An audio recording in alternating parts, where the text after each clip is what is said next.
Well, I would want his face to go with it too. I feel like I would look like a horse if I had his hair. I don't have the good face for that.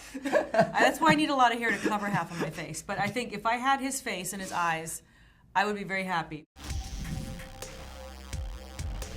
I loved the movie. I was cracking up. Such a good time.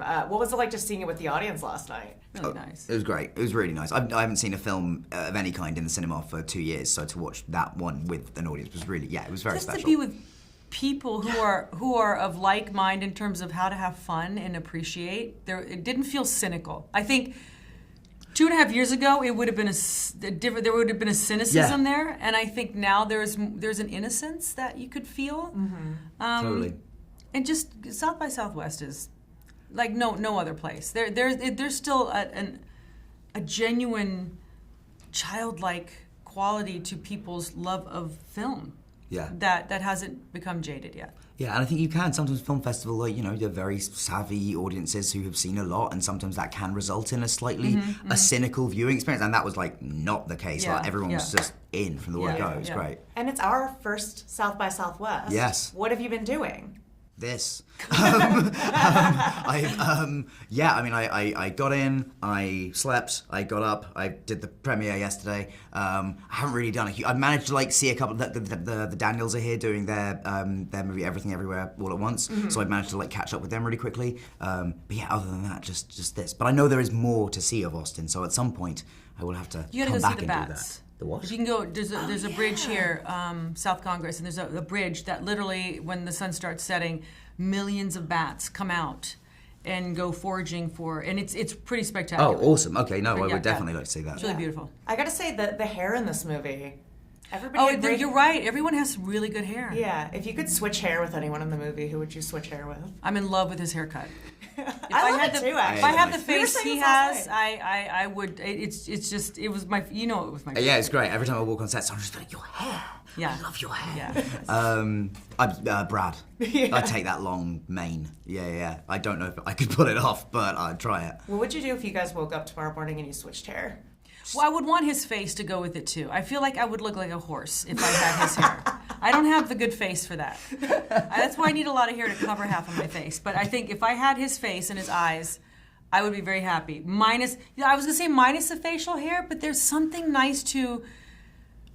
I don't want facial hair, but if I were you, I would be happy about it. Well, because you can change your face every so often. It's cool and nice. It's man makeup. And if we have a mustache, it's not a good thing. Why? Right, I know. So unfair. I know.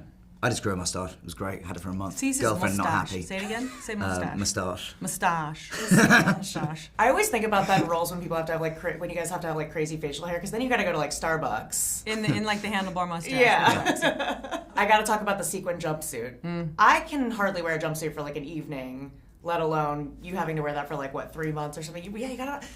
Daniel, you don't know vulnerable until you need to go pee in a jumpsuit. I have. It's like a mud flap. You flap down as tatas intervene, and you just have to be okay. You have to hope that no one's looking through the little crack in your bathroom in the public stall. Exactly. You got to plan ahead. Yeah. Because you don't want, often in the jumpsuit, you're like, oh, I don't need a bra, and then you forget that you said, I don't need a bra, and then you're in the bathroom and you're peeing like this, and it's big problems that we're discussing. Big problems. Yeah. It's vulnerable. Mm-hmm. So what was it like just wearing this jumpsuit for so long? Biggest challenge? Marlene Stewart, our costume designer, is brilliant. If you can look up her credits and then you go, oh my God, she's responsible for this Madonna look in this film. She thought of things that we didn't think. She was very concerned about Channing's face and it not getting scraped up. She's very concerned about not leaving behind tons of sequins because it's horrible for the environment. She was concerned about the stunts and me being able to do. So in the middle of a pandemic, she managed to find this sequence from, I think, Italy, where they just had just enough rolls for us to make all the jumpsuits that we needed. And it had to have a personality. I wanted that color, and she found it. She's brilliant. So when you look at her credits, you go, wow, okay, that's someone who designs and builds characters that happen to live on people's bodies. Yeah, it's like a superhero costume. Yeah, absolutely, it is. It is also it's great how it's used throughout the film. It's not just Raffi finding the sequence in It's- the river, yeah. the thing being torn up. It's a really it's a big part of the plot Yeah, as well. yeah. It's great. Last night you said there was a line near the end of the film that is your favorite. Mm-hmm. I'm so curious what it is. Did you figure it out? I don't know. It's in the tag.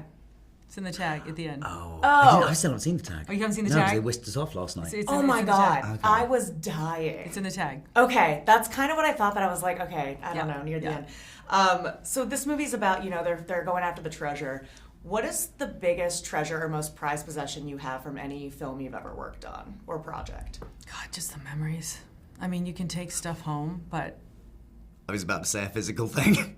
because you're shallow. You're a shallow human being, Daniel Radcliffe. I just did the Weird Al movie, and he gave me an accordion at the end. and- He did not. Yeah, so I will. Are you? Yeah, one of his. Yeah, so I will take that to my. Okay, I've been buried with that. Nothing I say after that is going to be like, the pasties from Miss Congeniality. Like, what am I going to say? Which there was like 7 of them just to give me a shape. But I don't know. I mean, I think all of us leave Your with answer something. was right though. The memories is genuinely what you're left with. Totally, yeah. But I mean, just got it the other day, so it was in my head. Okay, well that's That's pretty really enviable. cool. I got to wrap. Thank you guys so Thank much. you, Alright. thank you. Seeing Thank you very much. Have more fun.